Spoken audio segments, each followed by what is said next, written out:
Hi everyone, it's me, hopefully Skinny, and I'm back for my week 22 update.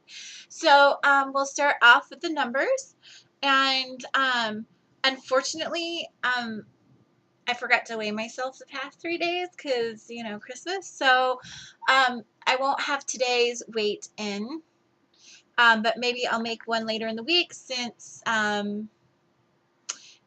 since this is now my five 5-month anniversary. But I'll probably make one later in the week anyway with my dates. But I wanted to do this before I forget, just in case. Sorry for the mess in the background, Christmas and all that jazz. And so yeah.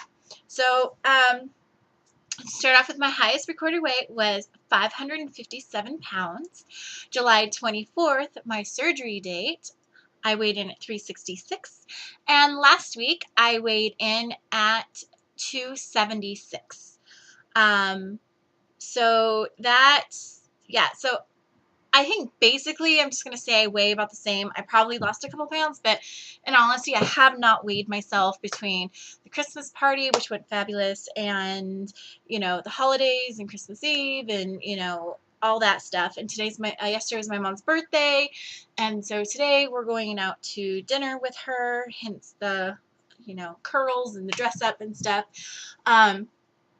So yeah, there is that. So the past week that I wanted to talk about is eating was good. I mean, like, I'm not gonna lie, I had like bites of cookies and I drink a little bit, just a little, because it's been the holidays, and mostly wine.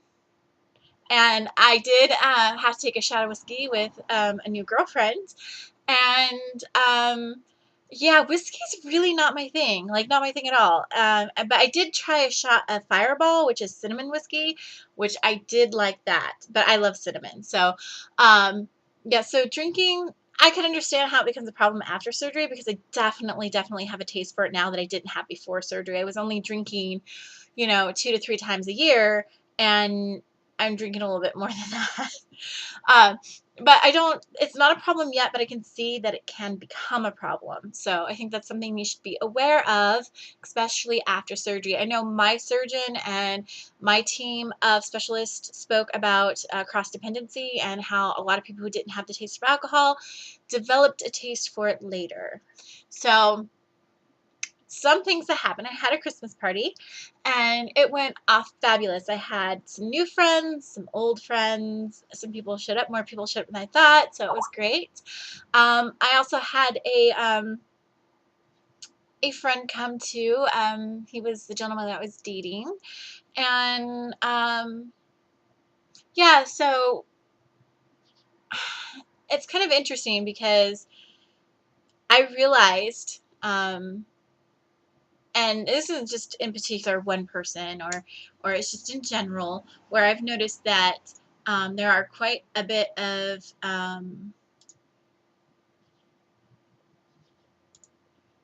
there's quite a bit of epiphanies that happen when you lose weight, as far as like how you relate to people, how you used to relate to them, how you relate to them now. And one of them I had, and I've talked to another friend that had bariatrics, the bariatric surgery, and I spoke to him about this. And it's that I kind of became the filler for everybody. The places that other people in their life wasn't feeling or doing, I stepped in and I took care of it, and I became that filler person. And it just really brought home, with dating in particular, that I am that filler girl until they find someone better. And in general, some friends, and some family, I don't feel that they actually see me. They don't see me as a person. They see me for what I do for them, or the space that I fill for them, that at the moment no one else is feeling, or the person that they're with can't feel, or they're not getting. And I always felt my worth was in what I can step up and do for them. And that's kind of heartbreaking a little bit, to realize that sometimes um, you're not seen as a person, that you're a substitute or just a vessel. And it is definitely eye-opening, and it is an epiphany, and it's something that has to change in yourself. Like, you're going to continue to be that filler, if you don't change and demand more. And if they can't give it to you, you have to move on. And sometimes it's the hardest thing is moving on when that the other person isn't, giving you what you need. It's not about what they need. Sometimes it's, you can give them everything they need and they can still not give you what you need.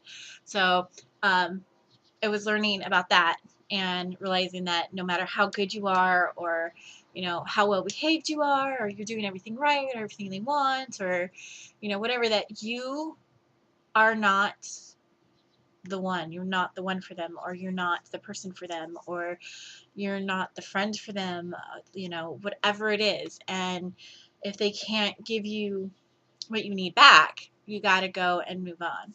So don't be that filler, because I think a lot of people, they become that filler person because they do get their sense of fit in, or their importance from being different people for different people. And you never get the full relationship. You don't get the full anything. You just get the part that they need you to feel, basically. And that's just how it is. So on to other subjects. For Christmas, I got 2 rings. I'm wearing one of them from my parents. It's gorgeous. I love it. I had to go down a couple ring sizes because this is like a man's ring. But I don't want to get rid of it because it has all the Celtic knots. And I love it. I adore it. I bought it myself at like an auction, but I thought it was great. But my rings aren't fitting. So when my mom asked me what I wanted for Christmas, I said first thing I said was I wanted my anime tickets to the SAC anime, and I got them, but that was my Christmas present. The rings, I got 2 rings that were my Christmas presents from my parents. And then my baby brother, he bought me a Betsy Johnson backpack. I love Betsy because I love how she's like kind of like funky and hip, but she kind of has like that slight like retro feel. So so I'm a Betsy Johnson whore. So I got Betsy Johnson bag for my brother, and my other brother gave me like this really cute cell phone case and some mittens and just a whole bunch of goodies. And my best friend went to Dasio in Japantown. I hope I said it right. And got me a whole bunch of goodies there too. So I was definitely taken care of this year, and I had a fabulous Christmas. New Year's, time for resolutions, right? So I really hope that maybe next year at this time that I can say I succeeded and lost another 100 pounds. So hopefully, if it works this year at this time, I'll be down to 173, 170, hopefully. So yeah, so that's my New Year's resolution. What I'm doing for New Year's, I haven't quite decided yet. Like, do I want to have a night in? Do I want to watch like freaking Netflix all night? Or do I want to go out? And if I want to go out, who do I want to go out with? Do I want to go out with a date, or do I want to go out with the girls? Or, so I haven't decided. But options. So, yeah. And SAC anime convention's coming up. What? I just had my surgery when I went to the summer one. So, it's kind of like cool to go now because I'm like 100 pounds lighter, and it's exciting. So there's going to be the voice actor, several voice actors. The one from Annie is going to be there. The one who does Aaron, and the one that does the girl that eats the potato. I'm trying to remember her name. And the girl that does Petra. They're all voice actors from Attack on Titan. So I haven't seen the dubbed yet. I'm totally a subbed girl. But I will say I went to the SatCon in October, and I got to meet the gentleman that does Aaron's voice for Attack on Titan. And he's very, very entertaining. And he also does the voice on Sword Art Online, or SAO. And I watched that, and I got Lisa involved in it, which Lisa's like, I hate you because I get her involved in really good animes, and she doesn't want to be an anime nerd. She just doesn't know it yet. But anyways, so that turned out really good, and I'm getting ready to gear up and watch the second season dubbed, or subs, because they haven't come out dubbed yet. So that will be an interesting change to go from sub to dub. But Yeah. But yeah, I'm going to take tons and tons of pictures of the Sacramento Anime Convention next Saturday, and pictures of New Year's, and maybe some pictures of my mom's birthday if she lets me, because she's kind of a little weird about pictures. So my dad's really weird. He doesn't want any pictures up, which is kind of sad because I like to show off my family because we're all good looking, right? No. So anyways, I'm going to say goodbye. And it's a bunch of rambling. I'm sorry I don't have my weight today. I'm sorry. It's like life got in the way and drama happened. And oh, drama. Okay, so I went on a date, I think Monday-ish. And so first off, I was an idiot. I was a total idiot because he was talking to me on Plenty of Fish, and I posted a new picture because to keep it active, you post a new picture every week or so, and I just posted a new picture, and the guy had said, "Oh, you're really beautiful, but you're difficult." And I was like, "Difficult? Like, how am I difficult?" And he's just like, "You're just difficult." And then I realized that I quit talking to him because he wanted to meet up for sex. And I was like, "Oh, no, just because I don't want to have sex with you doesn't make me difficult. I am difficult, don't get me wrong, but that's not the reason why he was calling me difficult, was because I was. It was because I wouldn't have sex with him." But anyways, I fell for that whole thing. Oh, I'm not difficult. I'm not. And I decided I was going to like meet up for a date with him, right? So I meet him in the parking lot, and within 5 minutes, this guy like totally assaults me. And we're not talking about just grabbing my wrist like the last guy did to pull me away. We're talking about he licks my ear and my entire face and tried to grab the good. And I'm not going to talk the biddies. I'm talking about the good. And I was like, "Oh, whoa, hold on. And I was just like, "This is not okay." And I explained to him very clearly, like, "This is not what's going to happen on the first date. This is not what's going to happen on the sixth date. This is not what's going to happen on the seventh date." And I explained to him what a first date was. And he's like, "Okay, well, let's walk up to the restaurant. I have to go back to my car." Which I kind of suspected that he didn't at that point, when he knew I was going to go back to a hotel with him, that he wasn't going to go to dinner with me. But that's cool. So I walk up there anyway, given a benefit of the doubt, right? And he texts me like 2 seconds later. He's like, "I gotta go. Oh, I'm sorry." And I was like, "Oh, please." Like, that's like a big old heartbreak there. But anyway, so I go home. But on the way there, I start to like cry. I cried over something stupid, because I cried over the fact that I was like mistreated and that I was disrespected for nothing more than because of my photo. I mean, and I was covered from head to toe. Like, this is a little bit more risque than what I had on the photo. The photo was a high neck dress. And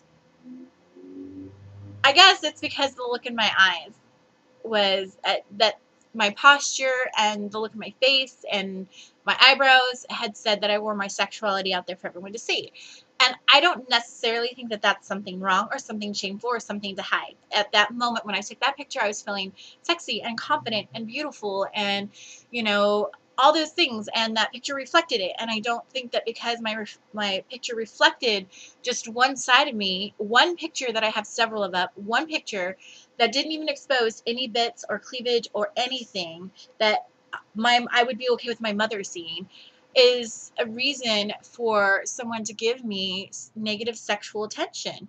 And I think it's ridiculous that not only do women have to worry about what they wear or how they do their hair or how they do their makeup, but now we have to worry about the look on our face or in our eyes, because then it's okay for them to approach us disrespectfully because we're confident in our sexuality. I think that's absolutely insane to me.